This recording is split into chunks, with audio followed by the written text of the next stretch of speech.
पाठ 4 हास्य बाल कवि सम्मेलन। विविध वेशभूषा धारिण चत्वारः बालकवः मञ्चस्य उपरि उपविष्टाः सन्ति। अद्य श्रोतारः हास्यकविता श्रवणाय उत्सुकाः सन्ति, कोलाहलं च कुर्वन्ति। अनेक प्रकार की सुप्रभात अध्यापिका। सुप्रभातमान। अनेक प्रकार की वेशभूषा धारण किए हुए 4 बालक मंच पर बैठे हुए हैं।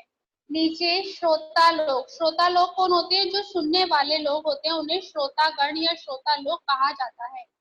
नीचे बैठे हुए श्रोता लोग हास्य कविताओं को सुनने के लिए उत्सुक है और शोर मचा रहे हैं। चैप्टर नंबर 4 हास्य बाल कवि सम्मेलन। विविध वेशभूषा धारिणः अनेक प्रकार की वेशभूषा धारण किए हुए बाल कवि मतलब बाल कवि मंच के ऊपर बैठे हुए हैं। अध्य श्रोता और नीचे श्रोता लोग जो श्रोतागण हैं हंसी की कविताओं को सुनने के लिए उत्सुक हैं और शोर मचा रहे हैं।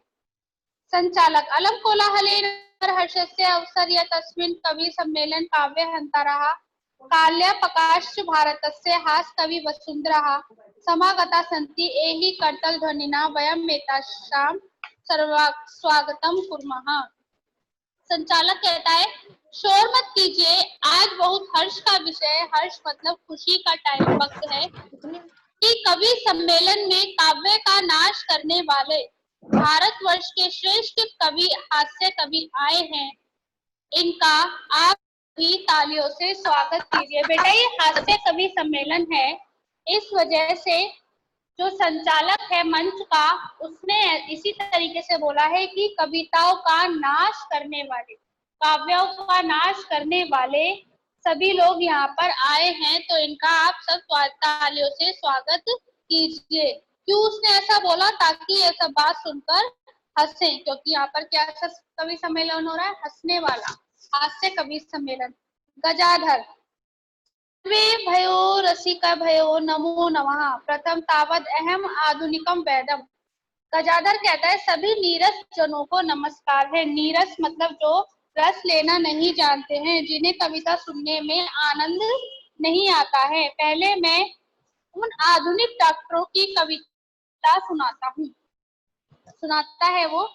वैद्यराज नमस्तुभ्य यमराज सहोदर यमस्तु हरति प्राणानाम वैद्य प्राणानाम धनानि च। हे वैद्यराज, हे यमराज के सगे भाई, मुझे तुम्हारा नमस्कार है। यमराज तो केवल प्राणों का हरण करता है, यमराज तो केवल प्राण लेते हैं, परंतु जो वैद्य होते हैं वो प्राणों के साथ साथ धन भी लेते हैं। ऐसा कौन कह रहा है बेटा? गजाधर।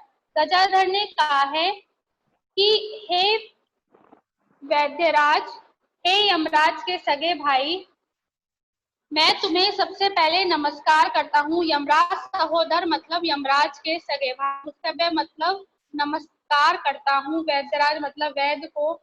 यमस्तु हरति प्राण वैद्य, यमराज तो केवल प्राणों को हरण करता है, परंतु वैद्य प्राणानाम धनानि च, परंतु वैद्य तो प्राण के साथ साथ धन को भी हरण करते हैं।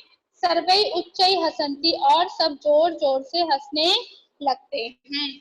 कालांतक अरे वैधस्तु सर्वे परंतु न ते मादृशा कुशला जनसंख्या निवारणे मम अपि काव्यमिदं शृण्वन्तु भवन्तः। काल कहता है, अरे वैद्य तो सब जगह है, परंतु जनसंख्या को कम करने में मेरे जैसा कार्य कुशल कोई नहीं है। मतलब जनसंख्या इतनी बढ़ रही है और मैं जनसंख्या को कम कर सकता हूँ, इससे ज्यादा कुशल कोई भी नहीं है, इसलिए आप सब मेरी कविता भी सुनिए। चिता प्रज्वलिता दृष्टो वैद्य विस्मय आगता नागतो न मे भ्राता कस्येद हस्तलाघवम्। जलती हुई चिता को देखकर वैद्य हैरानी में पड़ गया। ना मैं गया, ना मेरा भाई गया, किसने ये किसके हाथ सफाई? मतलब वो बोलता है कि ना तो मैं गया। किसी जलती हुई चिता को देखकर वैद्य और वैद्य का भाई सोचने लगता है कि अगर कोई बीमार था तो ना तो उसके घर मैं गया, ना उसके घर मेरा भाई गया, तो ये किसके हाथ की सफाई हो सकती है जिसने इन सबको मिलकर मार दिया इसको। इसका सुनकर सब फिर हंसने लगते हैं। सर्वे पुनः हसन्ति, सब फिर हंसने लगते हैं। तुंदिलः तुदंस्य उपरि हस्तम आवर्त्यन तंदिलो आबोह मम इदम काव्य श्रुताम जीवने धर्यता च। तुंदिल, तुंदिल क्या है, नाम है व्यक्ति का, और वो अपनी तोंद पर हाथ फेरते हुए कहता है, अरे मैं तोंदू हूँ, मेरा भी काव्य सुनिए और जीवन में अपनाइए। प्राणम प्राप्य दुर्बधे माँ शरीरे दया कुरु प्रात्रम दुर्लभे लोक शरीरे पुनः पुनः। हे दुर्बुद्धि मतलब हे बिना बुद्धि वाले, पराया भोजन पाकर पाकर शरीर पर दया करो।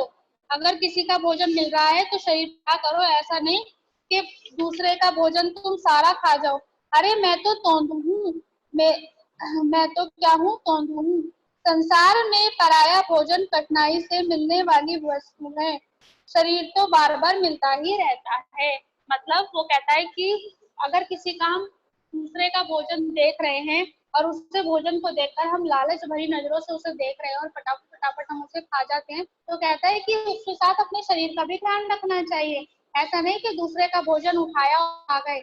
दूसरे का भोजन कभी कभी कठिनाई से प्राप्त होता है, लेकिन शरीर का क्या है, शरीर तो मिलता ही रहता है।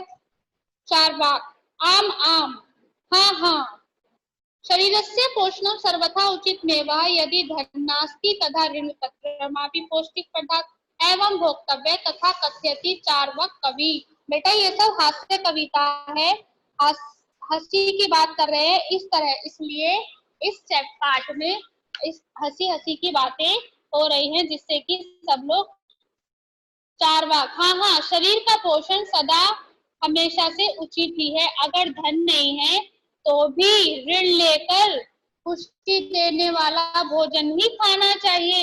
अगर हमारे पास धन नहीं है, चार्वाक कहता है, हमें हमेशा अपने शरीर को उचित बनाना चाहिए, अच्छा बनाना चाहिए, तंदुरुस्त बनाना चाहिए, तोंद निकाल लेने वाला चाहिए। अगर हमारे पास धन भी नहीं है तो हमें किसी से उधार ले लेना चाहिए, कर्जा लेना चाहिए, लेकिन हमें भोजन खाना छोड़ना नहीं चाहिए। इसे चार्वाक कहता है कि जब तक जियो सुख से जियो, उधार लो किंतु क्या करो, अपना खाना खाते रहो, भोजन खाते रहो। भोजन को कभी भी वो मत करो, छोड़ो मत, नष्ट मत करो, और भोजन खाते रहो। यावत जीविते सुख जीविते ऋण कृत्वा घृत पीबते, जब तक जीवन है तब तक सुख से जियो, ऋण लेते रहो, कर्ज लेते रहो, ठीक है, और दुखी मत हो। तर्हि ऋणस्य प्रत्यर्पणम कथम, ऐसा चार्वाक कहता है। चार्वाक कहता है, अगला भी है, श्रूयता मम अवशिष्टम काव्यम, सुनो मेरा शेष काव्य भी है। पी पी कर परिश्रम करके व्यक्ति का कर्ज चुकाए, धृत पीत्वा शम कृत्वा ऋण प्रत्यय पढ़ते जनः। वो कहता है, काव्य पाठ से प्रेरणा पाया हुआ एक बालक भी कविता रचता है, तुरंत कविता रच देता है। जब वो सब एक छोटा सा बालक है, वे पाठ श्रवणेन उत्प्रेरिता एक बालको अपि आशु कविता रचयति आस पूर्वक च श्रव्यति। एक जब सबकी कविता एक बालक सुनता है, एक छोटा सा बालक, तो भी फटाफट से क्या करता है, वो अपनी कविता रचता है, और उस कविता को सुनकर क्या करने लगते हैं, सब लोग हंसने लगते हैं। बालक कहता है, सूर्यताम सूर्यता वो मम अपि काव्यम। बालक, अरे सुनो सुनो मेरी कविता सुनो। गजाधर कवि चैव तुंदिल भोज लोलुपम अंतक तथा वैद चार्वक चा नमाम्यहम्। वो कहता है, अरे सुनो सुनो मेरी कविता, गजाधर कवि और खाने के लालची तुंदिल, कालांतक तथा वैद चार्वक को मैं नमस्कार करता हूँ। क्या ये कोई कविता हुई? कविता श्राव्यति हा हा हा हा हा इति कृत्वा हसति अन्ये चापि हसन्ति सर्वे गृहं गच्छन्ति। इस कविता को सुनकर सब लोग क्या करते हैं, हाँ हाँ करके हंसते हैं, और दूसरे भी उसे देखकर हंसने लग जाते हैं, और इतना कर सब लोग अपने घर चले जाते हैं।